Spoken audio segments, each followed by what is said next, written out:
तो यूरोपियंस ने world history में टाइम फ्रेम को दर्शाने के लिए, समय सीमा को दर्शाने के लिए दो टर्म का यूज़ किया। क्या होता है? बीसी और एडी। इससे पहले हम थोड़ा सा इस लाइन ग्राफ को समझ लेते हैं। देखिए, जब हम मैथ पढ़ते हैं तो ये क्या लिखा हुआ है, बीच का जो पॉइंट है इसको जो है हमने कॉमन माना हुआ है। ये क्या हमारा कॉमन पॉइंट है।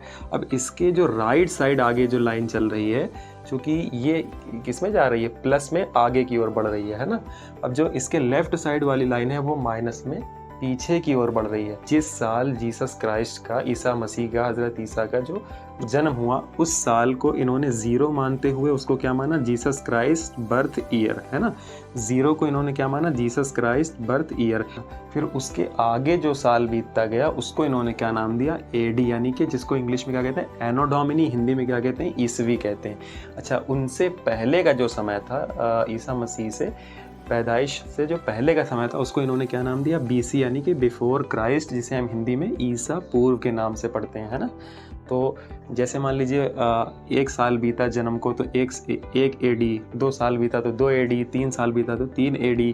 तो क्या होता है कि जो एडी होता है ये तो हमारा आगे की ओर चलता है। जैसे मान लीजिए अभी कौन सा साल चल रहा है हमारा, 2025वां साल चल रहा है। अगर हम कहें कि इसके बाद कौन सा साल आएगा तो आप क्या कहोगे, 2026 आएगा। तो ये क्या है हमारा, ये एडी है ना, ये एडी है, मतलब ये ईसा मसीह के जन्म के बाद का साल। मतलब आज इस साल जो चल रहा है ये ईसा मसीह के जन्म को 2025 साल पूरे हो चुके हैं। अगले साल क्या हो जाएगा, 2026 साल।